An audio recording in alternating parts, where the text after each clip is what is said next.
The Mystery of the Woman in White and Her Child, Haunting the Shortcut. The movie begins by showing a small family consisting of a father named Frank, his wife Laura, their two children Marion and Richard, and Marion's boyfriend Brad. They are on their way to Laura's mother's house to celebrate Christmas Eve with their extended family. The destination is quite far and requires several hours of driving to reach. They continue traveling until night falls. Right. You know, homo zone? Richard! While everyone else is fast asleep, Frank has to stay awake and fight his drowsiness because he is the one driving the car. However, since Frank can no longer resist his sleepiness, he slowly begins to doze off. He fails to notice that another car is coming from the opposite direction, and as a result, they nearly get into a serious accident. Luckily, Frank manages to swerve in time and avoid the deadly crash.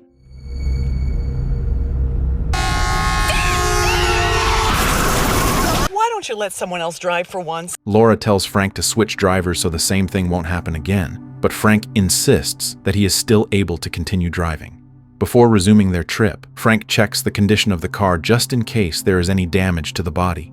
You almost killed it. I'm sorry. What does it look like? After checking, he finds no signs of damage. At this point, Laura feels very puzzled because the road they are currently on looks very different from the road they usually take. Frank explains that he deliberately took a shortcut because he was bored of the highway and wanted to try a different route for a change of scenery. They then continue their journey. To stay awake, they decide to chat with each other and sing together. You've had dick cheese. Easy. Yeah, Marion's right. You know, What? no. Bobtails ring. In the middle of the trip, Frank suddenly sees a woman dressed in white standing in the forest, holding a baby. He immediately stops the car and tells the others about her. Soon after, the woman approaches their car. Her face looks terrified, as if she desperately needs help. But when they ask her why she's alone in the forest, she refuses to say a single word. Frank then tries to help the woman by offering his phone, but unfortunately none of their phones have signal since they are in the middle of nowhere. Frank recalls a small cabin they had passed earlier and decides to go there to check if there might be a phone inside that they could use to call for help. Because their car does not have enough space to fit one more person, Marion volunteers to step out and wait by the roadside. Frank promises Marion that he will come back to pick her up after he finishes helping the woman. You would kill yourself if I ever left you. When they arrive at the cabin, Frank and Laura immediately get out of the car to look for a phone inside. Or maybe it's one of those old, They have some very interesting wall hangings. Meanwhile, Brad stays in the car to accompany the woman. Richard, who is bored, decides to leave the car and wander into the forest. Brad, while sitting with the woman, tries to start a conversation with her. He begins telling her how much he loves Marion and that he plans to propose to her on Christmas Eve. While he is talking, the woman suddenly asks Brad to hold her baby for a moment. As Brad carries the baby, he feels uneasy because the baby's face is covered with a cloth. If it remains that way, the baby could suffocate. The woman then tells Brad that her child is actually already dead. At first, Brad thinks she is joking, but when he removes the cloth from the baby's face, he is horrified to see that the child's face is badly mutilated. I'm not really. Oh my God! Shocked, Brad screams hysterically. Frank, Laura, and Richard hear his screams and immediately rush back to the car, but strangely, Brad and the woman are nowhere to be found. The three of them are left confused, wondering where Brad and the woman have gone. Meanwhile, Marion is walking toward the cabin where Frank and the others are. On her way, she sees a black car, and inside it she spots Brad, who looks like he is desperately asking for help. Panic strikes Marion, and she runs as fast as she can to find Frank. She tells them that a black car has kidnapped Brad and taken him away. Quickly, they all get back into their car and chase after the black vehicle. But their pursuit comes to a halt when Frank notices something strange lying in the middle of the road. What's going on? It turns out to be Brad's corpse, horribly mutilated. The woman in white is nowhere to be found. Seeing Brad's body in such a gruesome condition shocks Marion so much that she faints instantly. Richard then picks up Brad's phone lying near his remains, intending to use it to call the police. But as Laura tries to make the call, she hears the sound of a woman crying on the other end. Terrified, Laura panics and instinctively smashes the phone, breaking it to pieces. Without wasting any more time, they continue their journey. Interstate. Honey, your mother lives right by the sheriff. Huh? Give me a second. After driving for quite a while, Frank sees a traffic sign indicating that they are heading toward a road called Marcotte. Frank himself has never heard of a road named Marcotte in that area. They then check the map to confirm its location, but Marcotte Road does not appear on the map at all. Laura starts scolding Frank, questioning why he recklessly chose a shortcut that he doesn't even know well. Since they are already on it, Frank decides to keep driving along Marcotte Road, hoping it might eventually connect to a main road. During the trip, Richard begins to feel something strange when he notices that all their watches have stopped at 7:30 p.m. On top of that, they still don't know what exactly caused Brad's death, but judging from his mutilated body, it must have been the work of some psychopath. Suddenly, they see a baby stroller left in the middle of the road. We're still on that same road? None of them can understand why a stroller would be there. Richard gets out of the car to check what's inside, but suddenly he acts as if something from the stroller is attacking him. God, Laura, stop yelling. Seeing this terrifies Laura and Frank, but it turns out Richard is only playing a prank on them. Already exhausted from circling around the same area over and over again, they decide to pull over and take a short break. While Laura and Frank are busy thinking of a way to escape the place, Marion still looks traumatized, staring blankly. Richard tries asking Marion for help, convinced she might have an idea on how to get out since she is the smartest among them. But Marion stays silent and refuses to talk.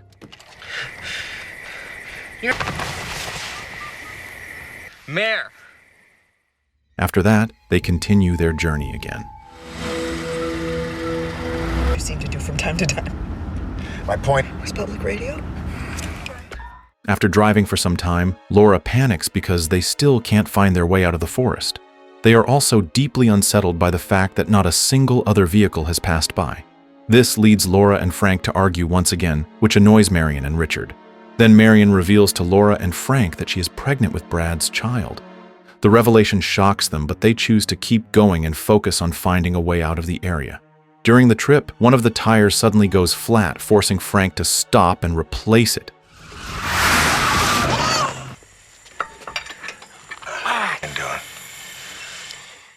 Since changing a tire takes some time, Richard decides to step away to get some fresh air.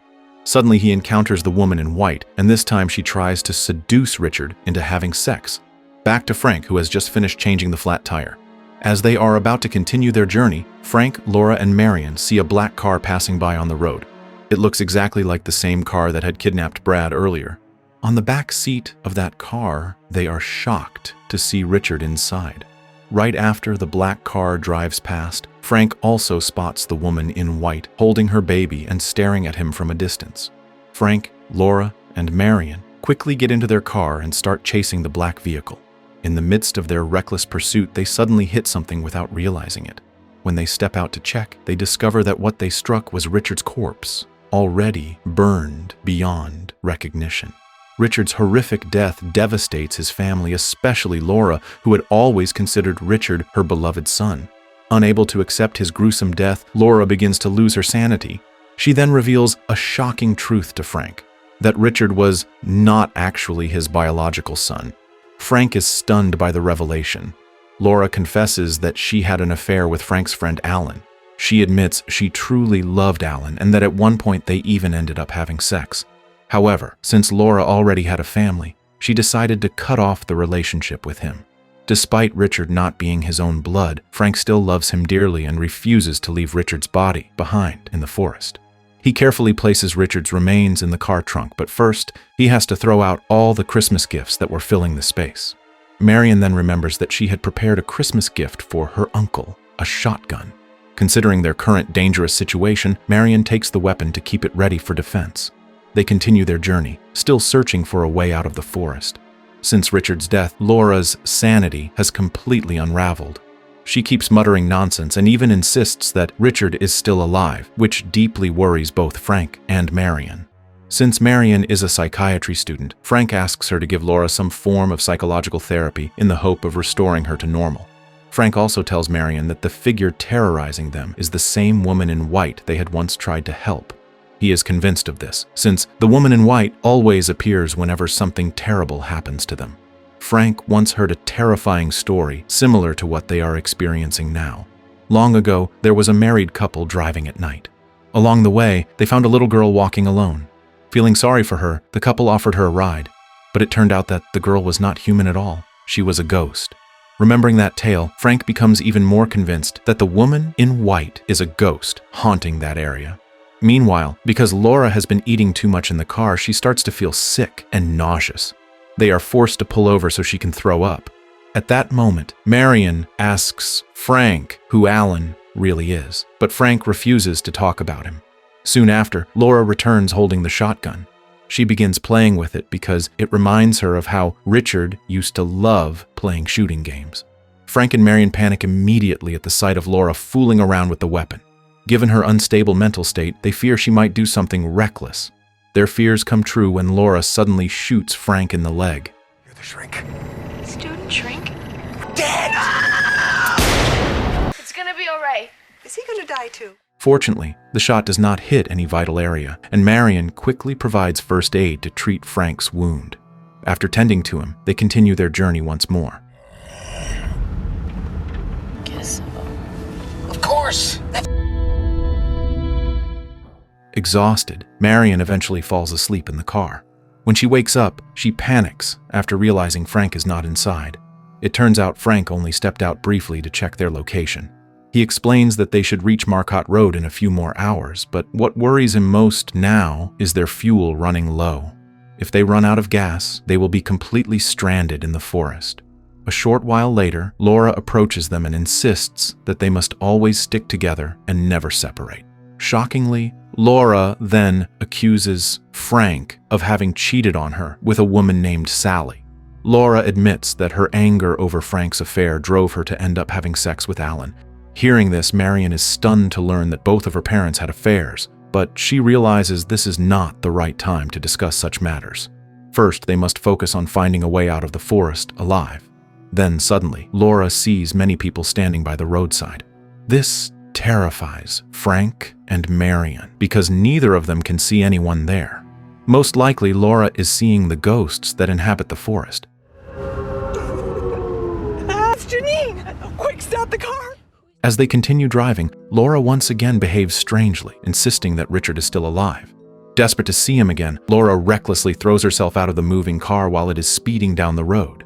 Frank and Marion are shocked and immediately stop the car to search for her.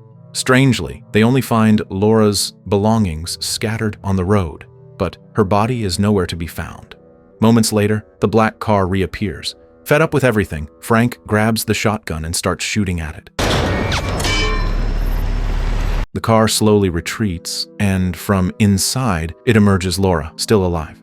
At first, Frank and Marion think she is okay, but they soon realize the back of her head is badly injured from when she jumped out of the car. Because of her severe head wound, Laura dies. The deaths of both Laura and Richard plunge Frank into despair. Overcome with grief, he takes the shotgun and attempts to commit suicide, but Marion quickly stops him. Having already lost so many loved ones, Marion refuses to lose Frank as well. Now pregnant, she needs Frank to stay alive to be with her and her unborn child. Frank apologizes to Marion for almost giving in to the thought of ending his life. Marion tells him that they cannot stop now and must keep fighting to find a way out of the forest. After placing Laura's body inside the car, they resume their journey, with Marion taking over the driving this time. Frank then comes up with a desperate idea. They should abandon the road and try to escape the place by walking through the forest. He hopes they can find a way out that way. This goddamn road. At least wait until sunrise. Remember what you said? Of course I heard that. After wandering for quite some time, they come across a wire fence. Once they manage to get past it, Frank and Marion spot a faint light ahead. Overjoyed, they run toward the source of the light, only to discover it does not come from a house.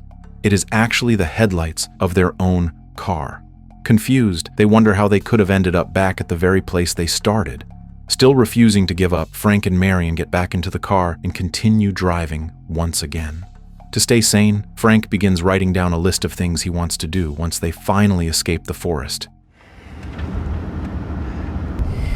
What are you writing? During the trip, Frank asks Marion to stop the car because he spots a cabin that looks just like the one he had visited earlier. Frank and Marion decide to go inside.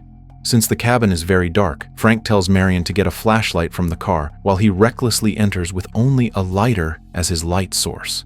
Inside, Frank is tormented by the woman in white, causing him to scream hysterically and struggle in panic.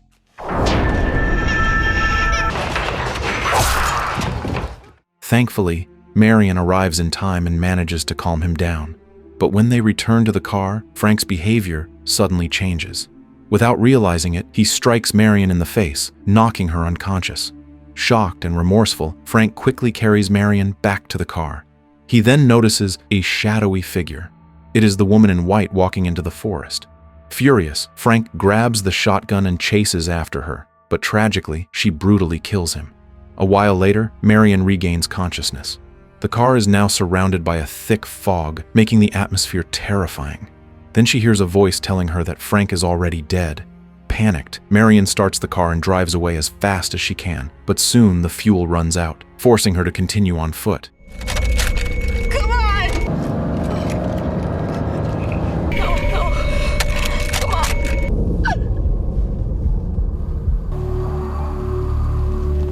Exhausted and hopeless, Marion begins to scream, begging the woman in white to end the terror.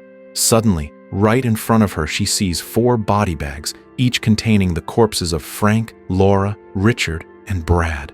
Marion is overwhelmed with confusion. Why are their bodies suddenly there?